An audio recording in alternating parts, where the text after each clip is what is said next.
एक रिश्ता एहसास का। सुधा बारात आने वाली है, देखो निधि तैयार हुई कि नहीं? हर्ष ने सुधा को आवाज लगाते हुए कहा। सुधा का दिल ये सोचकर बहुत ही जोरों से धड़कने लगा कि अब मेरी निधि मुझसे दूर हो जाएगी। सुधा निधि को लेने उसके कमरे की तरफ बढ़ी।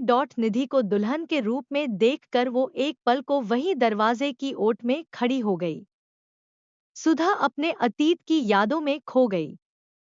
उसकी यादों का कारवां बरसों पहले जा पहुंचा था। नंदिनी और सुधा बहुत की पक्की दोस्त थी, और हो भी क्यों न बचपन की दोस्ती जो थी। जिस शाम सुधा की एंगेजमेंट थी, उसी शाम जब नंदिनी सुधा के घर अपने पति हर्ष के साथ आ रही थी, तभी उनकी गाड़ी का बहुत ही भयानक एक्सीडेंट हो गया, जिसमें नंदिनी चल बसी और पीछे छोड़ गई अपनी हंसती खेलती दुनिया। नंदिनी के दो बच्चे थे, विशाल और निधि। दोनों बहुत ही छोटे थे। नंदिनी की मौत के बाद परिवार वालों ने हर्ष से दूसरी शादी का दबाव डाला।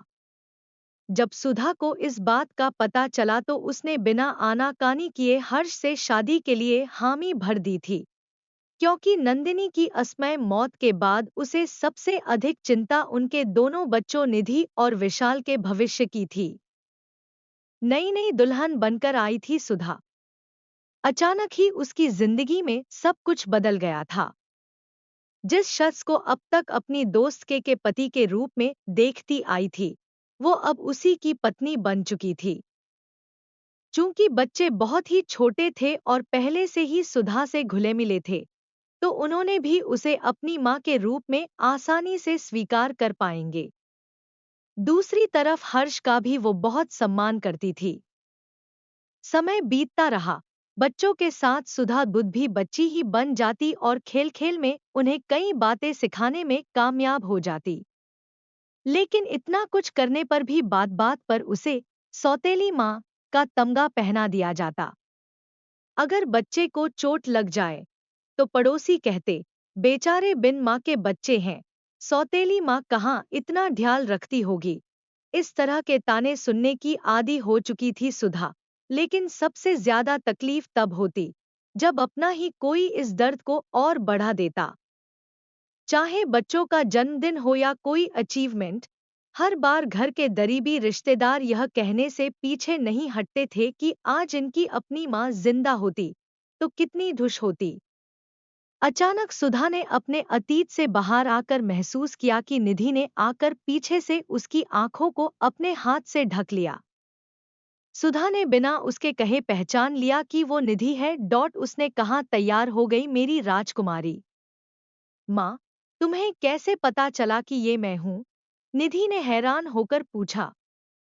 बेटा, तुम्हारी खुशबू मैं अच्छी तरह से पहचानती हूँ। तुम्हारा एहसास, तुम्हारा स्पर्श, सब कुछ मुझसे बेहतर कौन समझ सकता है? आदिर माँ हूँ मैं तुम्हारी, सुधा ने निधि का हाथ थाम कर कहा। क्या हुआ माँ, तुम कुछ परेशान लग रही हो, कोई बात है क्या? किसी ने कुछ कहा? निधि ने सुधा के गले लगकर पूछा।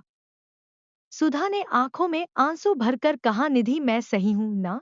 क्या मेरी परवरिश में तुम्हें कोई कमी तो नहीं लगी? अगर मेरे प्यार में कोई कमी रह गई हो तो मुझे माफ कर देना। माँ, तुमसे ही मैं ममता की गहराई जान पाई हूँ। तुम ऐसा मत सोचो, निधि ने माँ को गले लगाते हुए कहा। सुधा ने निधि के सर पर हाथ फेरते हुए कहा, चलो अब नीचे चले, बारात आ गई है और उनको इंतजार करवाना ठीक नहीं। वो हंसते हुए बोली। पर निधि के मन तो तूफान उमड़ रहा था। सुधा के आंसुओं ने उसे अंदर तक झकझोर कर रख दिया था। वो जान चुकी थी कि उसकी माँ के मन में क्या उधेड़-बुन चल रही है। पर उसने अपने आप को शांत किया और सुधा के साथ नीचे आ गई। शादी की सारी रस्में पूरी हो चुकी थी। अब विदाई का समय आ चुका था। निधि अपने परिवार वालों के गले लगकर बहुत रोई। फिर जब वो अपनी माँ के गले लगी, तभी पीछे से किसी ने कहा, आज अगर निधि की सगी माँ जिंदा होती तो वो बहुत खुश होती। बस फिर क्या था। निधि तो जैसे इसी मौके के इंतजार में थी। उसने कहा, ये क्या सगी माँ लगा रखा है? हमने जब से होश संभाला, इन्हीं को ही देखा। इन्हीं को ही पाया। हर कदम पर साये की तरह इन्होंने ने ही जिंदगी की धूप से हमें बचाया। अपनी नींदें कुर्बान करके हमें रात भर थपकी देकर सुलाया। फिर भी हर खुशी के मौके पर यहाँ आंसू बहाए जाते हैं कि आज हमारी सगी माँ होती तो ऐसा होता, वैसा होत।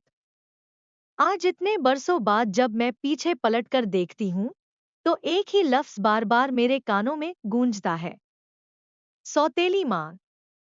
ताम्र इस एक शब्द से जंग लड़ती आ रही है मेरी माँ। अब तो जैसे ये इनकी पहचान ही बन गया हो, हर बार अग्निपरीक्षा, हर बात पर अपनी ममता साबित करना जैसे कोई अपराधी हो ये। हर बार तरसती निगाह से सबकी ओर देखती हैं कि कहीं से कोई प्रशंसाभरे शब्द कह दे, लेकिन ऐसा होता ही नहीं। पूरे समाज ने इन्हें कटघरे में खड़ा करके रख दिया है, पर क्यों दे ये सफाई? क्यों करे खुद को साबित? माँ सिर्फ माँ होती है, उसकी ममता सगी या सौतेली नहीं होती। लेकिन कौन समझता है इन भावनाओं को? डोट दो कौड़ी की भी कीमत नहीं है इनकी भावनाओं की। क्या आप सभी जानते हैं कि वो तो अक्सर खुद से इस तरह के सवाल करती रहती है, जिनका जवाब किसी के पास नहीं होता। इसके बाद निधि रोते हुए सुधा के गले लग गई और बोली, माँ मुझे माफ कर दो। माँ तुमने जो किया वो मेरे लिए गर्व की बात है। तुम तो मेरी प्रेरणा हो माँ। शायद मैंने तुम्हारा साथ देने में बहुत देर कर दी। आई लव यू माँ। आज सुधा को अपने आप से कोई शिकायत नहीं थी। उसके चेहरे पर एक अजीब सा संतोष था जिसे बयान नहीं किया जा सकता। दोस्तों, वीडियो कैसी लगी कमेंट करके जरूर बताएं और ऐसी ही और भी वीडियो को देखने के लिए चैनल को सब्सक्राइब करें। धन्यवाद।